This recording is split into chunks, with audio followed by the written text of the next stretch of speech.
దేవునికి స్తోత్రం. ఎలా ఉన్నారు? బాగున్నారా? ఈరోజు దేవుని చేసే కార్యాలు ఎవరి మీద ఆధారపడాలి అనే విషయం మీద మాట్లాడదామని దేవుడు ప్రేరేపణ బట్టి నేను మాట్లాడుతున్నానండి.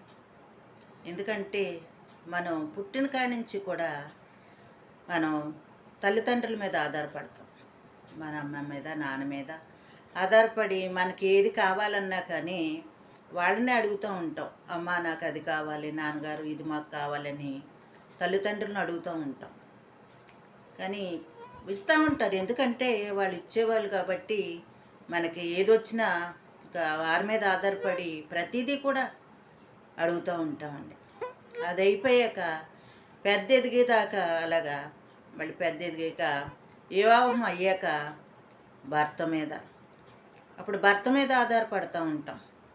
ఎందుకంటే చిన్నప్పటి నుంచి తల్లిదండ్రులు చూస్తారు, తర్వాత భర్త మీద ఆధారపడి భర్తకి చెప్తూ ఉంటాం, మాకు అది కావాలండి ఇది కావాలండి అని భర్త మీద ఆధారపడుతూ ఉంటాం. మనం భర్త ఇది తీసుకురండి, అది తీసుకురండి, అది కావాలి ఇది కావాలని భర్త చెప్తూ ఉంటాం.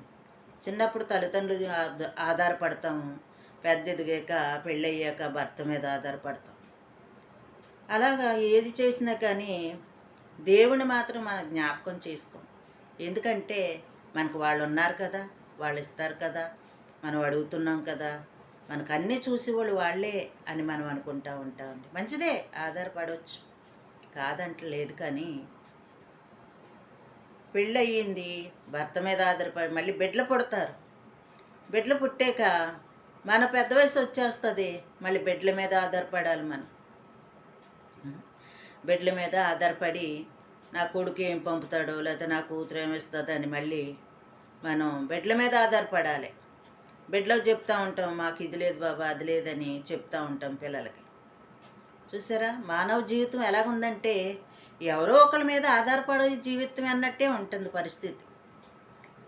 మనకి ఉండొచ్చు, తప్పు లేదు, కానీ తప్పు అంటలేదు. కానీ మన అందరినీ సృష్టించిన దేవుడు ఆయన మీద ఆధారపడతలేదు. మనం అందరి మీద మనం దేవుడున్న ఆ పిల్లలు కూడా చూడాలి, చూడకూడదని అంటలేదు, పిల్లలని అడగొద్దని నేను అంటలేదు, ఇవ్వద్దని పిల్లలు కూడా నేను చెప్తలేదు. కానీ నేను చెప్పేది ఏంటంటే మనం మనం మానవులుగా ఉన్నాం కాబట్టి అందరి మీద ఆధారపడవలసిన పని అవసరం ఉంటుంది. కానీ దేవుడి మీద కూడా దేవుడు చెప్తున్నాడు, ఈ భారములన్నీ నా మీద మోపండి అని చెప్తున్నాడు ఆయన.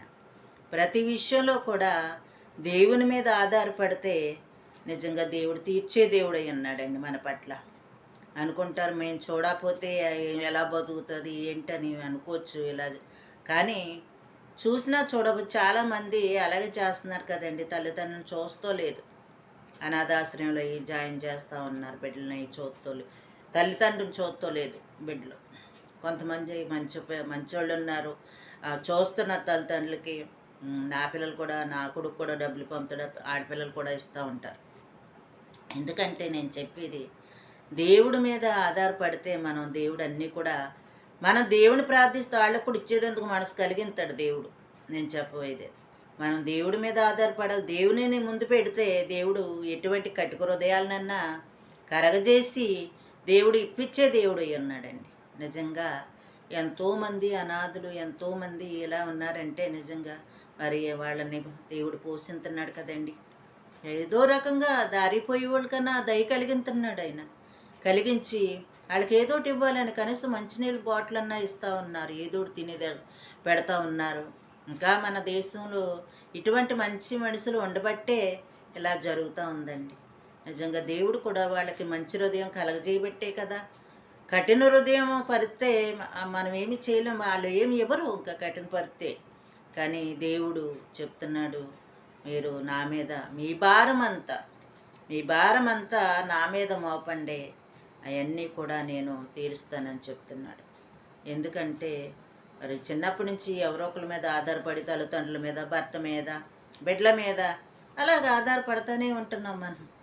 కానీ దేవుడు మీద కూడా ఆధారపడి దేవుని కూడా ప్రార్థించి చూస్తే ఆయన ప్రతి కార్యాలు కూడా ఏదో ఆధారం చూపిస్తూ ఉంటాడు. ఆయన ప్రతీది ఇంకా మన పిల్లల మీదే ఆధారపడుతూ ఉంటే మన బిడ్డలకు కూడా బరువు కింద ఉంటుంది. మనం కూడా ఏదో ఏదో రకంగా ఒక ఆలోచన అన్నది మనకు ఉండాలి. అయ్యా ఏంటి ఏం చేయాలన్న ఒక ఆలోచన మనలో ఉంటే దేవుడు ఏదో ఆశ్చర్యరీతిగా మనకు ఆయన ఆలోచన చెప్తూ ఉంటాడు ఆయన మనకి. దేవుడు గొప్పవాడండి. ఎందుకంటే మనం ఎప్పుడూ కూడా ఏదో అనాలోచనగా కాకుండా ఒక ఆలోచనగా దేవుని మీద పెట్టి మన భారం మనం కూడా ఏదో ఒకటి ప్రయత్నిస్తూ ఉండాలి. దేవుడే మన కార్యాలన్నీ మన ప్రతి విషయంలో నేను తోడుగా ఉండి నడిపించే దేవుడై ఉన్నాడు ఆయన.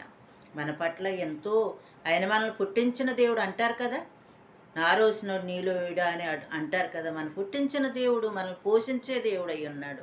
మన పట్ల మనకు తోడుగా ఉండి నడిపించే దేవుడై ఉన్నాడు. ఎందుకంటే దేవుని మీద ఆధారపడిన వాళ్ళు ఎవరో కూడా చెడిపోయిన వాళ్ళు లేరండి. దేవుడు గొప్పవాడు, ఆయన శక్తివంతుడు. ఆయన చెప్తున్నాడు మన కొరకు ఆయన పరలోకం నుండి భూలోకానికి దిగి వచ్చాడు. మన ప్రతి పరిస్థితిని ఆయన ఎరిగి ఉన్నాడు. ప్రతి విషయంలోనే ఆయన తోడుగా ఉన్నాడు. ఆయన చూచుచున్న దేవుడు కదండి మన దేవుడు. చూస్తున్న దేవుడు కాబట్టే మనం చిన్న విషయం దేని గురించి ప్రార్థించినా ఆ కార్యాలు దేవుడు జరిగిస్తూ ఉన్నాడు. నిజంగా దేవుడు చేసే కార్యాలు ఆశ్చర్యం అండి. ఆయన ఎత్తి పట్టుకుంటున్నాడు మన ప్రతి విషయంలోని, వేదంలోని, శోధంలోని, సంతోషంలోని, దుఃఖంలోని ఆయన ప్రతిదీ ఎటువంటి సన్విషినప్పుడు అది ఆయన చేతుల మీద అరిచేతులు ఆయన మనల్ని ఎత్తుకుని ఉంటున్నాడు. ఎందుకంటే ఆయన అరిచేతులు మనల్ని చెక్కుకుని ఉన్నాడు కాబట్టి ఆయన. ఎందుకంటే దేవుని మీద ఆధారపడదాం. ప్రార్థించి చూడండి. మీరు ప్రార్థించి ఏది అడుగుతూ లేదు అందుకని మీరు పొందుకుంటలేదండి. మీరు అడుగు చూడండి, ఏ విషయమైనా అడుగు చూడండి, దేవుడు ఆ కార్యం జరిగిస్తాడు. దేవుడు మిమ్మల్ని దీవించును గాక. ఆమేన్.